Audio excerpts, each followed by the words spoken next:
Dans la lecture de l'évangile de ce dimanche, on peut être étonné que le Christ Jésus refuse de s'occuper d'une question d'héritage légitime entre deux frères.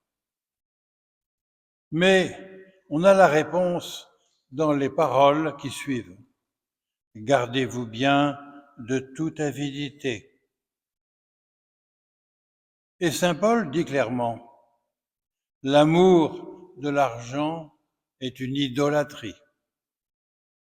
Jésus nous enseigne la sagesse du détachement des biens matériels dans notre vie sur la terre, et donc mortelle, qui finit. La vie de l'âme est la priorité absolue et le point de référence pour discerner l'échelle des valeurs de l'usage des biens matériels. Très souvent, on a comme jugement sur les choses matérielles la référence matérielle sur la terre immédiatement. Jésus nous dit le contraire. Il nous apprend à nous préoccuper de la vie de notre âme. Est-ce qu'elle vit selon le cœur de Jésus, selon notre baptême, selon la vie même de Jésus? L'attente du royaume, l'espérance surnaturelle et j'ose dire, la nostalgie d'éternité vont nous permettre d'avoir un vrai discernement chrétien.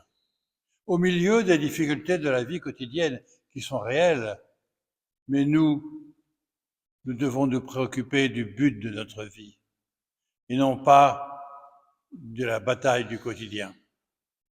C'est pourquoi Jésus dit, cherchez le royaume de Dieu et sa justice, et le reste vous sera donné par surcroît.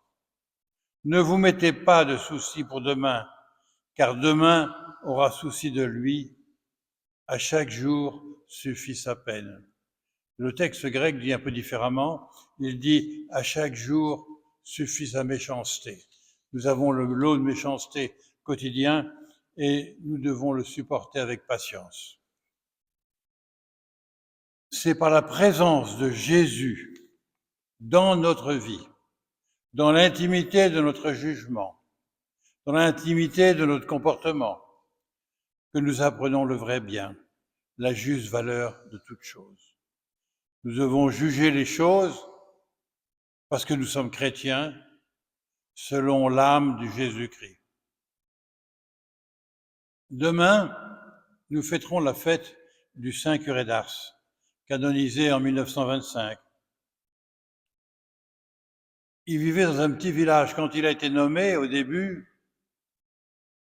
pendant 5 ans presque, il n'avait personne à sa paroisse, mais lui priait pour tous ses paroissiens. Et un jour, il a commenté justement ce passage de l'Évangile en disant ceci.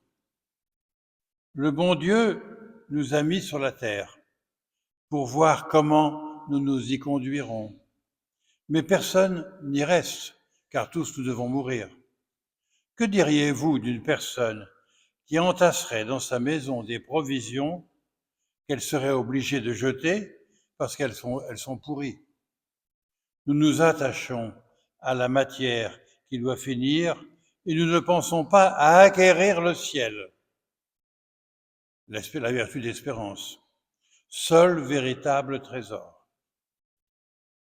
Je cours à grands pas vers mon éternité et tout à l'heure, je ne serai plus de ce monde.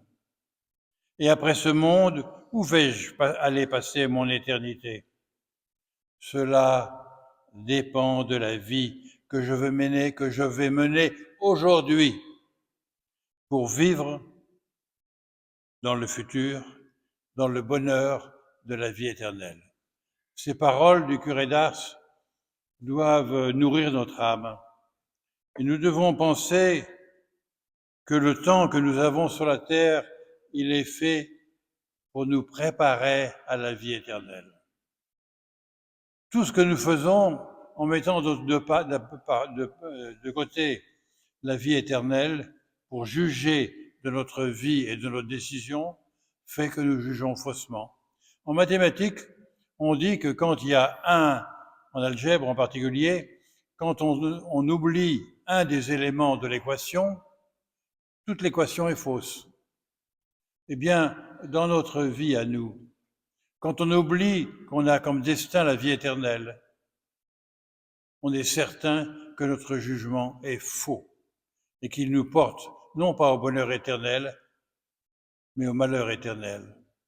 Nous devons chercher en toute chose à vivre en présence de Jésus-Christ qui nous aime et qui veut notre bien pour la vie éternelle.